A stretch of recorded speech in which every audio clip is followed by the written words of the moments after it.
नमस्कार, स्वागत है आपका पल्स 24 न्यूज में। मैं हूं आपके साथ सुहानी बहुगुना। बुलेटिन की शुरुआत से पहले एक नजर इस वक्त की हेडलाइंस पर। 3 दिवसीय उत्तराखंड दौरे पर राष्ट्रपति द्रौपदी मुर्मू, सीएम पुष्कर सिंह धामी और राज्यपाल गुरमीत सिंह ने किया भव्य स्वागत। देहरादून में किया राष्ट्रपति निकेतन का उद्घाटन। उत्तर प्रदेश के मुख्यमंत्री योगी आदित्यनाथ का आजमगढ़ दौरा। गोरखपुर लिंक एक्सप्रेसवे का सीएम ने किया शुभारंभ। कहा 2047 तक करेंगे विकसित भारत के लक्ष्य को पूरा। उत्तर प्रदेश के डिप्टी सीएम ब्रजेश पाठक ने की सरकार की तारीफ। कहा डबल इंजन सरकार में लिखी जा चुकी विकास की नई गाथा, विकसित राज्य के रूप में स्थापित हो रहा उत्तर प्रदेश। मसूरी में मोदी सरकार के 11 साल पूरे होने पर विकसित भारत संकल्प सभा का हुआ आयोजन। सभा में गिनवाई गई मोदी सरकार की उपलब्धियां। कहा 11 साल में देश को आत्मनिर्भर बनाने की दिशा में हुआ काम। हापुड़ में एक अस्पताल की बड़ी लापरवाही आई सामने। टॉर्च से की महिला की डिलीवरी, 2 नवजात शिशुओं की हुई मौत। चलिए अब जानते हैं खबरों को विस्तार में। राष्ट्रपति द्रौपदी मुर्मू उत्तराखंड के 3 दिवसीय दौरे पर हैं, जहां सीएम पुष्कर सिंह धामी और राज्यपाल गुरमीत सिंह ने उनका भव्य स्वागत किया। जिसके बाद राष्ट्रपति ने अपने जन्मदिन के अवसर पर देहरादून के राजपुर रोड पर राष्ट्रपति निकेतन का उद्घाटन किया। राष्ट्रपति द्रौपदी मुर्मू ने अपने संबोधन में सभी का धन्यवाद करते हुए NIEPVD छात्रों को शुभकामनाएं दी। राष्ट्रपति ने बताया कि ये पहला मौका नहीं है जब वो अपना जन्मदिन दिव्यांगजनों के साथ मना रही है। इससे पहले 2023 में भी उन्होंने इसी तरह अपना जन्मदिन मनाया था। उत्तर प्रदेश के मुख्यमंत्री योगी आदित्यनाथ ने आजमगढ़ में गोरखपुर लिंक एक्सप्रेसवे का उद्घाटन किया। जिसके बाद सीएम योगी ने जनसभा को संबोधित करते हुए कहा कि बीजेपी की डबल इंजन सरकार 2047 तक विकसित भारत के लक्ष्य को पूरा करने के लिए काम कर रही है। उत्तर प्रदेश बीमारू राज्य से अब एक्सप्रेसवे वाले राज्य के रूप में अपनी पहचान बना रहा है। 8 साल पहले आजमगढ़ का नाम लेने से लोग डरते थे। आजमगढ़ अब विकास की मुख्य धारा के साथ जुड़ चुका है। देश के यशस्वी प्रधानमंत्री मोदी जी ने देशवासियों के सामने आजादी के अमृत महोत्सव वर्ष के अवसर पर जो लक्ष्य तय किया था, उस लक्ष्य को प्राप्त करने के लिए कि 2047 में भारत एक विकसित भारत होगा, उस विकसित भारत के लिए विकसित और आत्मनिर्भर उत्तर प्रदेश बनाने की दिशा में डबल इंजन की भारतीय जनता पार्टी की सरकार के द्वारा किए गए प्रयासों का एक प्रतिफल है कि उत्तर प्रदेश बीमारू राज्य से अब एक्सप्रेस वे प्रदेश के रूप में अपनी पहचान बना रहा है। याद करिए क्या हालत थे आज से 8 वर्ष पहले के।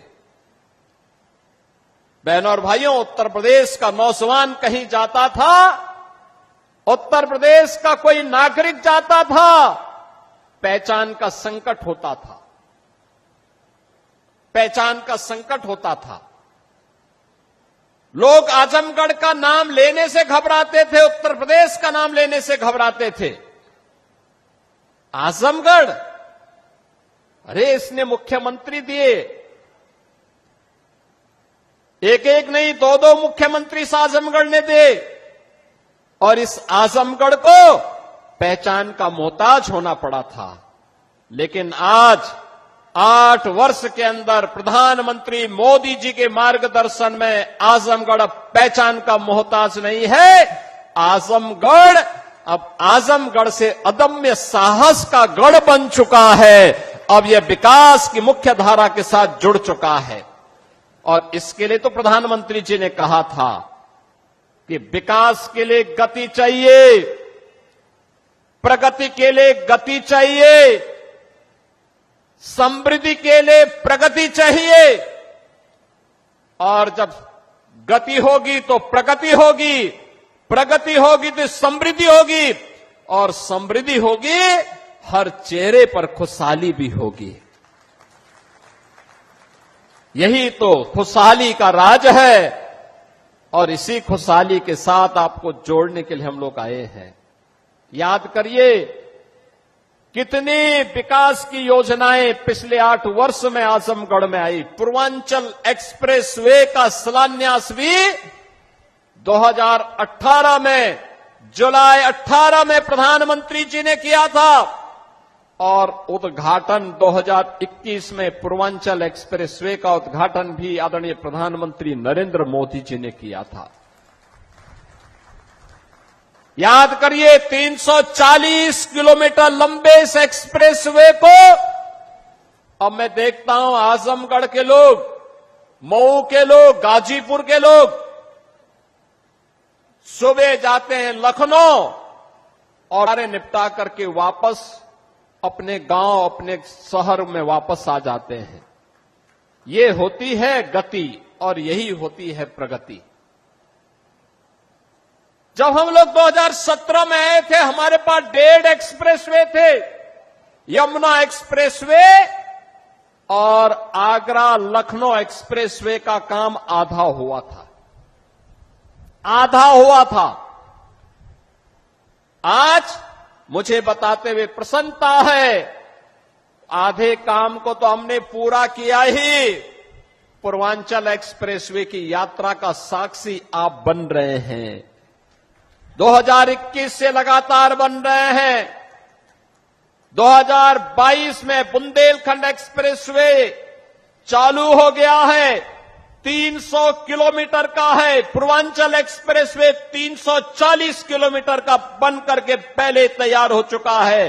अब इसकी कनेक्टिविटी सीधे पटना तक के लिए पूरी होने जा रही है। आप याद, उत्तर प्रदेश के उप मुख्यमंत्री ब्रजेश पाठक ने कहा कि हम सब जानते हैं कि प्रदेश के सभी मार्ग बेहतर बन चुके हैं। सड़कों के निर्माण के बाद अब विकास की एक नई गाथा लिखी जा चुकी है। गोरखपुर लिंक एक्सप्रेस का उद्घाटन माननीय मुख्यमंत्री जी करने वाले हैं। हम सब जानते हैं कि उत्तर प्रदेश राज्य के सभी मार्ग बेहतर बन चुके हैं। सभी 75 जिलों को 4 लेन से जोड़ा जा चुका है। सर्वाधिक एक्सप्रेसवे वाला स्टेट उत्तर प्रदेश है। और सबसे बड़ी बात है कि सड़कों के डेवलपमेंट के बाद, सड़कों के निर्माण के बाद उत्तर प्रदेश की विकास की एक नई गाथा लिखी जा चुकी है। आज उत्तर प्रदेश राज्य विकसित राज्य के रूप में पूरे राष्ट्र में स्थापित हो रहा है। ऐसे अवसर पर मैं उत्तर प्रदेश वासियों को बहुत बहुत बधाइयां और शुभकामनाएं देता हूं। योग दिवस है, कल अंतर्राष्ट्रीय योग दिवस पर मैं प्रदेशवासियों से अपील करता हूं, सभी लोग अपने अपने संस्थानों में, अपने घरों में, विद्यालयों में धूमधाम के साथ, तन्मयता के साथ योग दिवस को मनाएं। और माननीय मोदी जी का हृदय तल की गहराइयों से बहुत बहुत अभिनंदन। मसूरी विधानसभा क्षेत्र के अंतर्गत मसूरी शहर के श्री राधा कृष्ण मंदिर के सभागार में बीजेपी ने विकसित भारत संकल्प सभा का आयोजन किया। इस सभा का उद्देश्य केंद्र सरकार की योजनाओं की जानकारी जन साधारण तक पहुंचाना और प्रधानमंत्री नरेंद्र मोदी के नेतृत्व में बीते 11 सालों की उपलब्धियों को साझा करना था। विकसित भारत संकल्प यात्रा केवल सरकारी प्रचार नहीं बल्कि जनसेवा का अभियान है। जब से मोदी सरकार आई है 2014 से, तब से लेकर के आज तक हम तो कहेंगे कि देखिए वो सिर्फ सत्ता ही नहीं बदली है, पूरा देश की जो विकास की जो परिभाषा है और दिशा है वो पूरी बदली है। इसलिए मोदी जी ने जो शुरू में एक बात कही थी कि सबका साथ, सबका विकास और सबका विश्वास, उसी नारे को लेकर के आगे बढ़ते हुए आज जिस तरीके से देश में जो काम हो रहे हैं, अभी ताज़ा उदाहरण हम लोग देख रहे हैं कि जिस तरीके से पहलगाम में जो सिंदूर ऑपरेशन हुआ है, उसको उस पर जिस तरीके से मात दी गई है, क्योंकि सारे ये जो जितने भी ये जो निर्दोष लोगों को मारने का जो काम पाकिस्तान के द्वारा जो प्रायोजित आतंकवाद को जो बढ़ावा दिया गया है, उसको किस तरीके से मात देनी है, ये माननीय मोदी जी बहुत अच्छे से जानते हैं। इसलिए मैं तो यही कहूँगी कि भारत देश माननीय मोदी जी के हाथों में सुरक्षित था, है और रहेगा।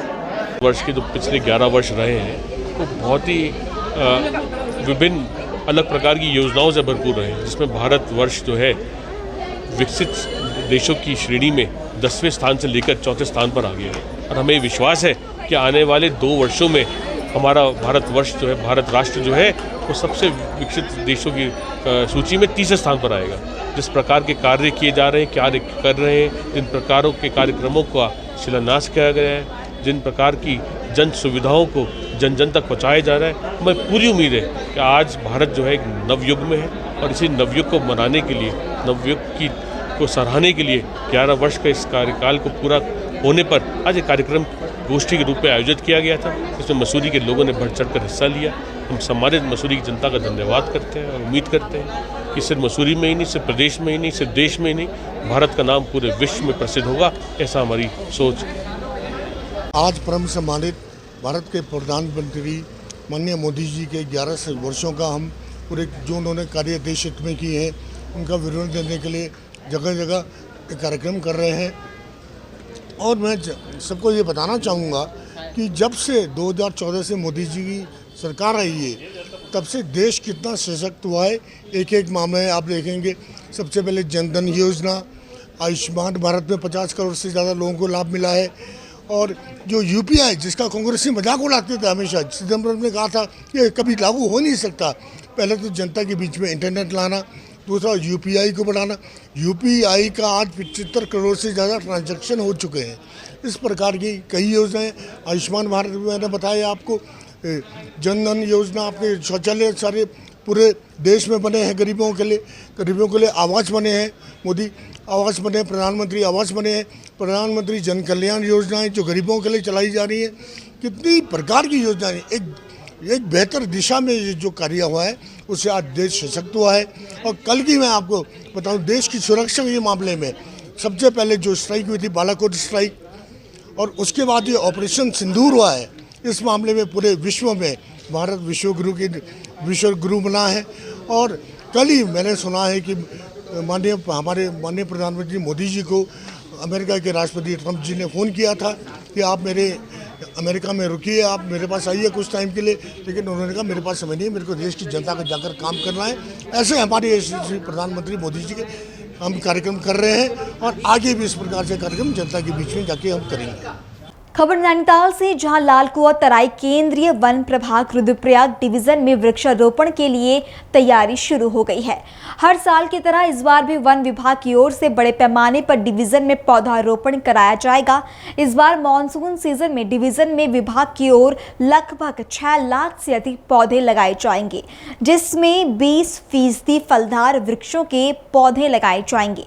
बता दें कि वृक्षारोपण 20 जून से शुरू किया जाएगा। इसके अलावा अन्य विभागों में वन विभाग की ओर पौधे वितरित किए गए। हमारे डिवीज़न में काफ़ी बड़ी मात्रा में वनीकरण किए जाने हैं। इसमें से अधिकांश वनीकरण तो यांत्रिक विधि से हैं और कुछ थोड़े बहुत वनीकरण अयांत्रिक विधि से भी है। वनीकरण की हमारी जो प्रारंभिक कार्रवाई थी वो पूर्ण हो चुकी है और अब जो पौध लगाने का और बीज बुआन का कार्य है उसको लगभग 20 जून के आसपास हम स्टार्ट करेंगे। ये डिपेंड करता है कि मानसून की वो कैसे प्रोग्रेस कैसे होती है।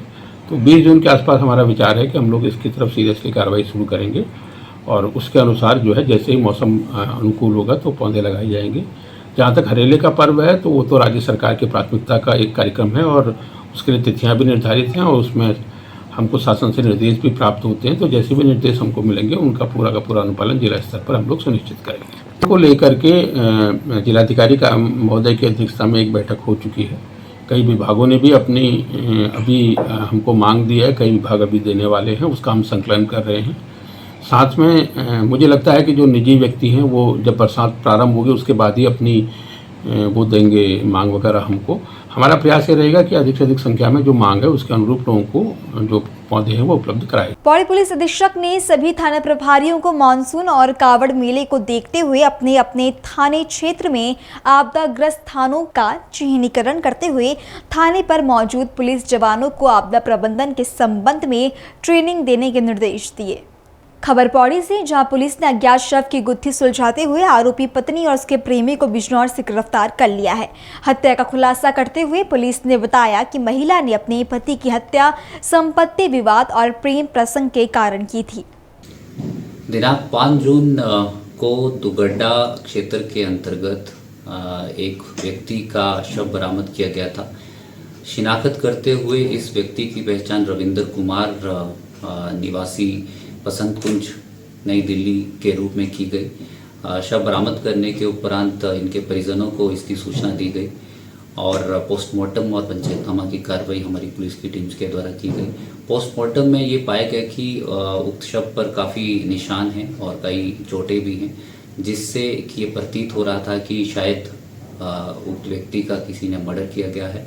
हमारी कोतवाल पुलिस की टीम के द्वारा धारा 103 BNS अर्थात मर्डर के अंतर्गत मुकदमा पंजीकृत किया गया।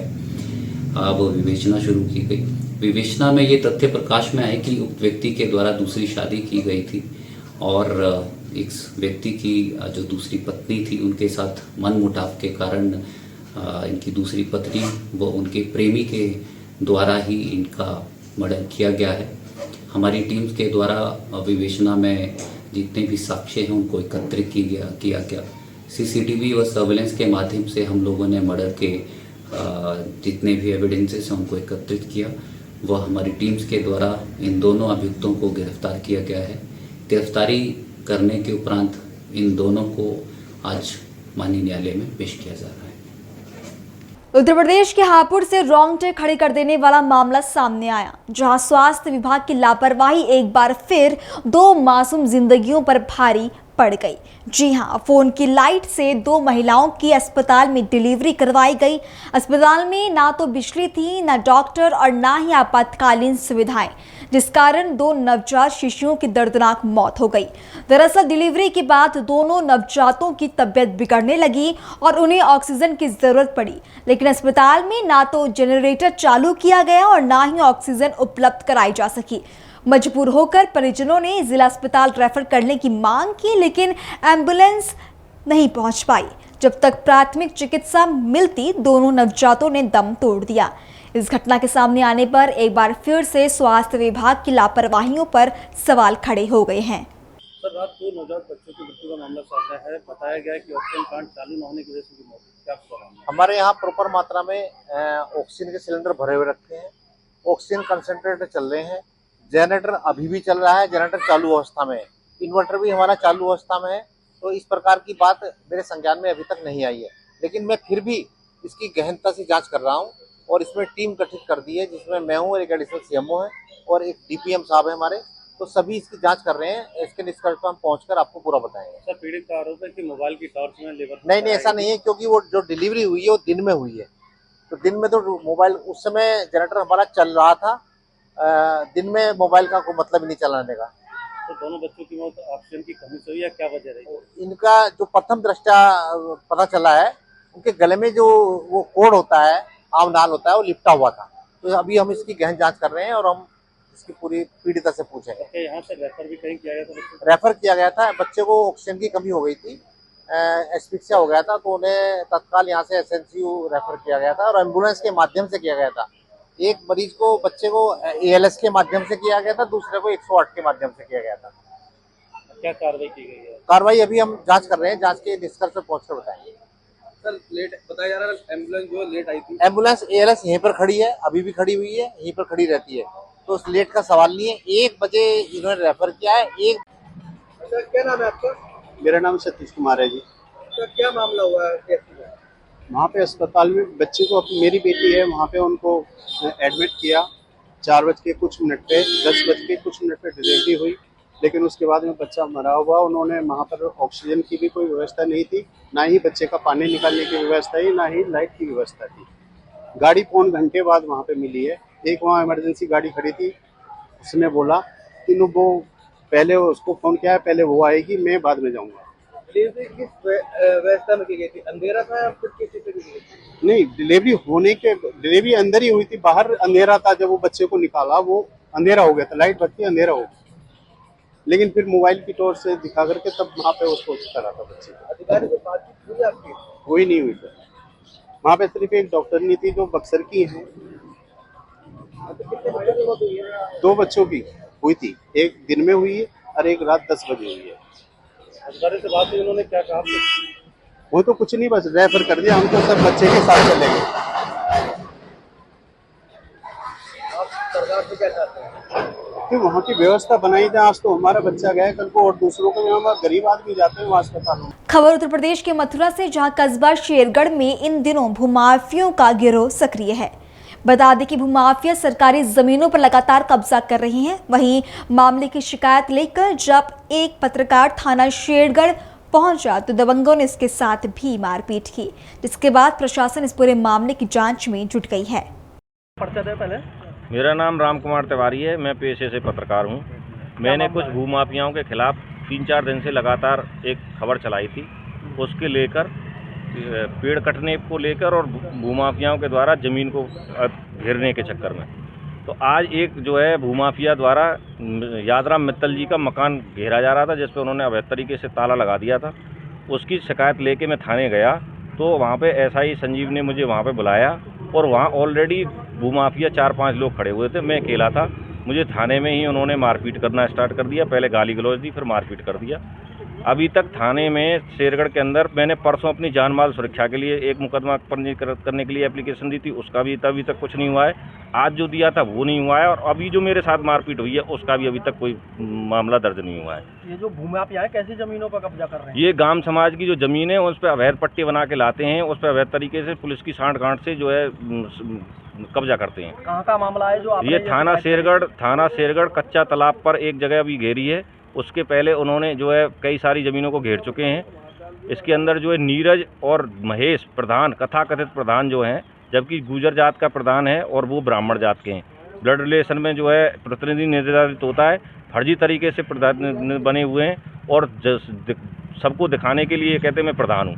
अभी आपने बताया कि मारपीट हुई है, मारपीट कहाँ कौन सी जगह हुई थी? थाने के अंदर ही मारपीट हुई मेरे साथ में। क्यों कर रहे हैं वो लोग मारपीट? वो दबंग हैं, पुलिस से सेटिंग कर रखी है, इसलिए कर रहे हैं। आपका क्या कसूर था? मेरा कसूर ये था कि मैं प्रार्थी को अपने साथ में ले गया था कि उसको बताने के लिए पुलिस को कि साहब ये इसके साथ में इसके मकान पे ताला लगा दिया है। और आप बता रहे हैं कि खबीर साहब जो ताला लगाने वाला व्यक्ति है वो है कन्हैया सनोफ हरवीर खड़वाई और उसकी जो धमकी देने वाला वो है अनिल सनोफ इंद्रपाल आदमपुर। नहीं, जो अभी आप बता रहे हैं कि मैंने खबर छापी थी भूमाफियाओं की 8 दिन से लगातार मैं खबर छाप रहा हूँ। उसको लेके ये 10 लोग हैं इसके अंदर मेन भूमिका में, जो एक संगठन बना के काम करते हैं।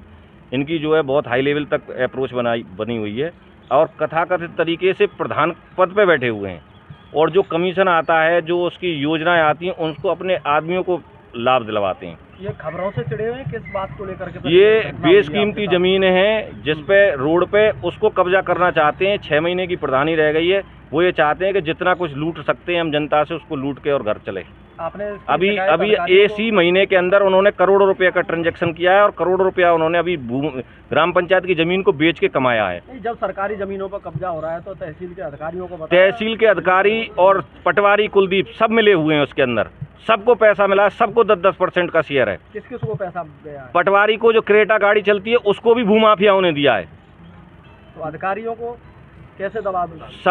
सबको भ्रष्टाचार से दबा रखा, पैसा कर रहा। हाँ, मैंने यहाँ से लेके परसद तक शिकायत करी थी, पहले भी मेरी को खत्म कर दिया और अभी भी मैं लगा हुआ हूँ। जैसे कि वहाँ पे सुनने में आया हरे पेड़ों को काटा गया। हरे पेड़ों को काटने में 1000 रुपये का जुर्माना किया। वन विभाग ने भी सांठ गांठ कर लिए। मैंने 10 आदमियों का अपने प्रार्थना पत्र में नाम दिया था, उन्होंने सिर्फ 2 आदमियों के खिलाफ कार्रवाई करी और उनके खिलाफ करी जिन्होंने अपना बयान एक्सेप्ट किया कि ये पेड़ मैंने काटा है और पीपल का उन्होंने भी बचाव कर दिया उसके लिए।